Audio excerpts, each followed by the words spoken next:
The state is out of control. So I don't want to lose the big picture now. The early 1980s start, like late 70s end, with a crisis in American capitalism. One strategy to deal with a crisis is to get the capitalists to increase their distributions of surplus to capital accumulation, give them more surplus in the ways that I'm describing by reducing the value of labor power. That worked. That was enormously successful. American capitalism begins to recover, employment grows, and so forth.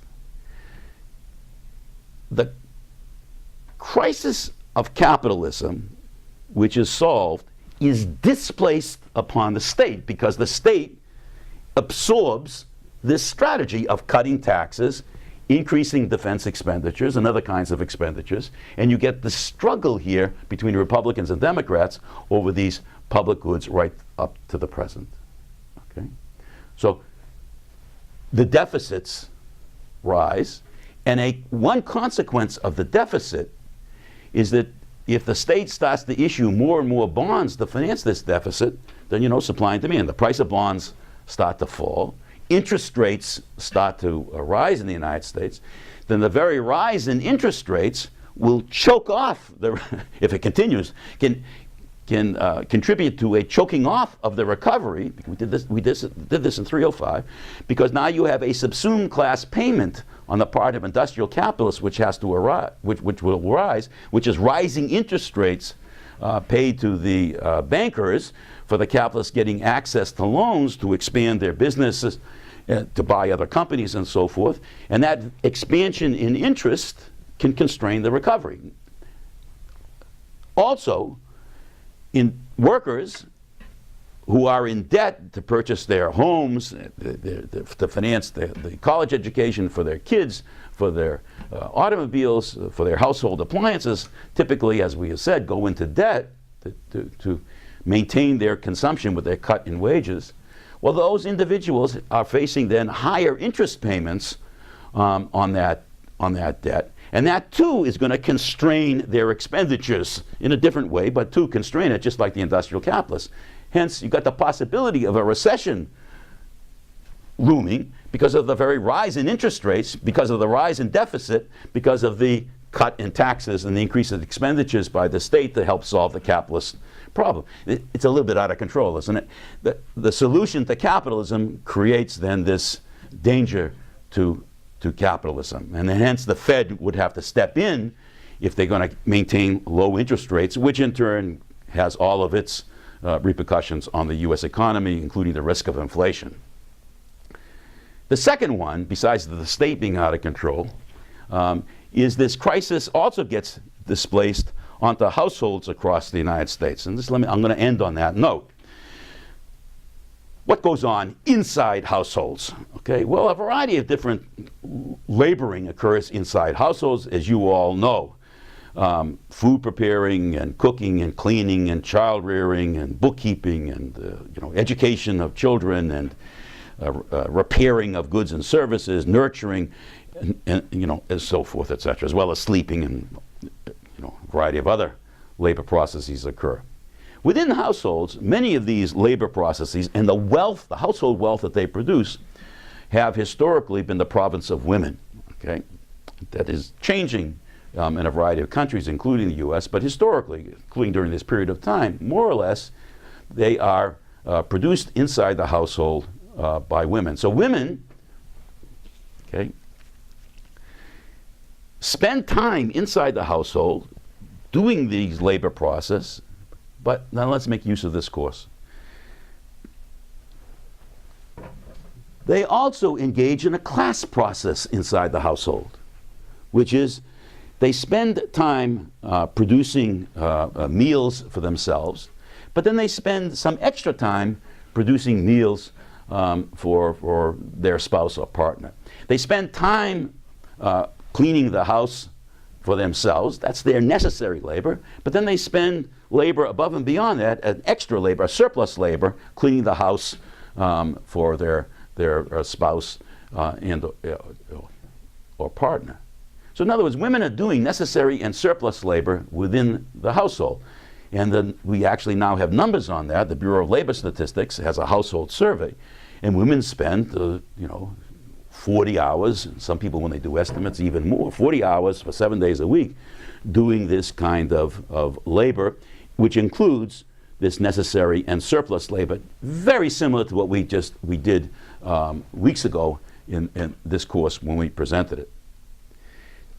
Increasingly, women entered the labor force. Recall, to supplement the diminished real wage of their male partner, women entered the labor force, selling their labor power, which they always had done, but it was especially in times of war in the States. But now increasingly women took not just part-time jobs, but full-time jobs outside the household to, in part, to supplement the reduced real wage of their partner. I keep emphasizing in part, because I don't want to reduce this just to economics. There were also important cultural and political changes in the United States which pushed women out of the labor force, not the least of which was the women's liberation movement in the 1960s and the long struggle of women for rights, from even before the turn of the last century onward. Okay, so we had political and cultural and these economic changes. Women entered the labor force, but they're entering the labor force. They're now selling their labor power outside the home, while many of them, according to the Bureau of Labor Statistics, continue to do necessary and surplus labor inside the household. So what we have for, I would guess, the vast majority of households in the United States, we have women doing necessary labor and surplus labor inside households. They continue to do that. So they continue to hold that job inside the household, producing all kinds of household wealth to maintain themselves, their children, and their husbands. At the same time, they're doing necessary labor and surplus labor outside the household. Again, because of what capitalism has brought, as well as these other cultural and political changes that I mentioned. But at least capitalism also, in part, pushes them to sell their labor power outside the household. Well, let's assume that it takes, let's say 8 hours a day to sleep and to maintain your body. Okay, that is what I have in mind here is you need so many hours to sleep, to refresh your body. You need so many hours to wash and to eat and so forth, etc. Let's just, not preparing the meal, but just actually sitting down and eating it. So let's assume that that's 8. So I have 24 minus 8. There's 16 hours available. If this is 8 hours over here inside the household, if this is 8 hours outside the household, my God, there's no hours left. That is, the free time, I'll call it R, the residual, the free time, which would be time what? Time relaxing, watching a little television, listening to music, reading a book, talking to your neighbors or whatever.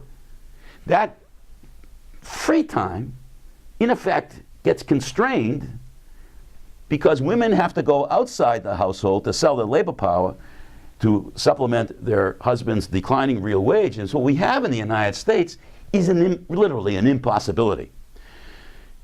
The solution to the capitalist crisis, it not only gets displaced upon the state and a crisis emerges there, but you get a crisis across households in the United States. The families suffer severe strains because everybody in the family is working. And hence, when husband and wife come home from a full day outside the household to a place inside the household in which traditionally she was the preparer of these meals and washing for him, she doesn't literally have enough time to do all this. This is completely squeezed. She begins to cut into her sleep time to make more time available here. He wants his surplus in the form of meals and washing and so forth, etc. And it becomes even more important because his real wage is being cut, so the household becomes an even more important place of consumer goods for him to offset the constrained consumption out of the household. Well, you got a recipe for a disaster here. As he puts pressure on her to continue to produce surplus, and as she says, look it, I mean, what do you want from me? I'm working a full-time amount here. I don't have any time for myself. Okay, and you want me now to add even more hours producing this stuff. You get increased tension and if not violence within the household. So what we have is, and I'm not reducing it again, what I'm arguing here, the stress and strains of the household overdetermine the breakup of households, the divorce rate in the United States. I'm not reducing that to obviously economics, but all I'm arguing here is that the capitalism outside the household has an impact on what goes on inside the household as well as what goes on inside the state. And so what you have across the United States is a frustration and anger and an upset emerging from capitalism itself. But no one, or very few people, explain to the individuals that their problems, they're at home, their problems at the job, their debt that they're in and so forth, is connected to the class structure of the United States. So that is one of the important messages of Economics 305. I hope you have enjoyed this course, and I hope you continue to read in the Marxian literature. Thank you very much. This is Professor Resnick. Between Republicans and Democrats over these public goods right up to the present. Okay? So the deficits rise, and one consequence of the deficit is that if the state starts to issue more and more bonds to finance this deficit, then you know to increase their distributions of surplus to capital accumulation, give them more surplus in the ways that I'm describing by reducing the value of labor power. That worked. That was enormously successful. American capitalism begins to recover, employment grows, and so forth. The crisis of capitalism, which is solved, is displaced upon the state because the state absorbs this strategy of cutting taxes, increasing defense expenditures and other kinds of expenditures, and you get the struggle here. The state is out of control. So I don't want to lose the big picture now.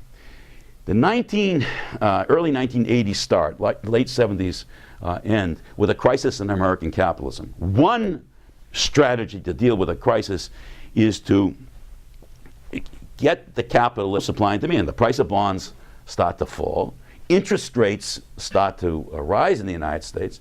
Then the very rise in interest rates will choke off, if it continues, can contribute to a choking off of the recovery. We did this in 305, because now you have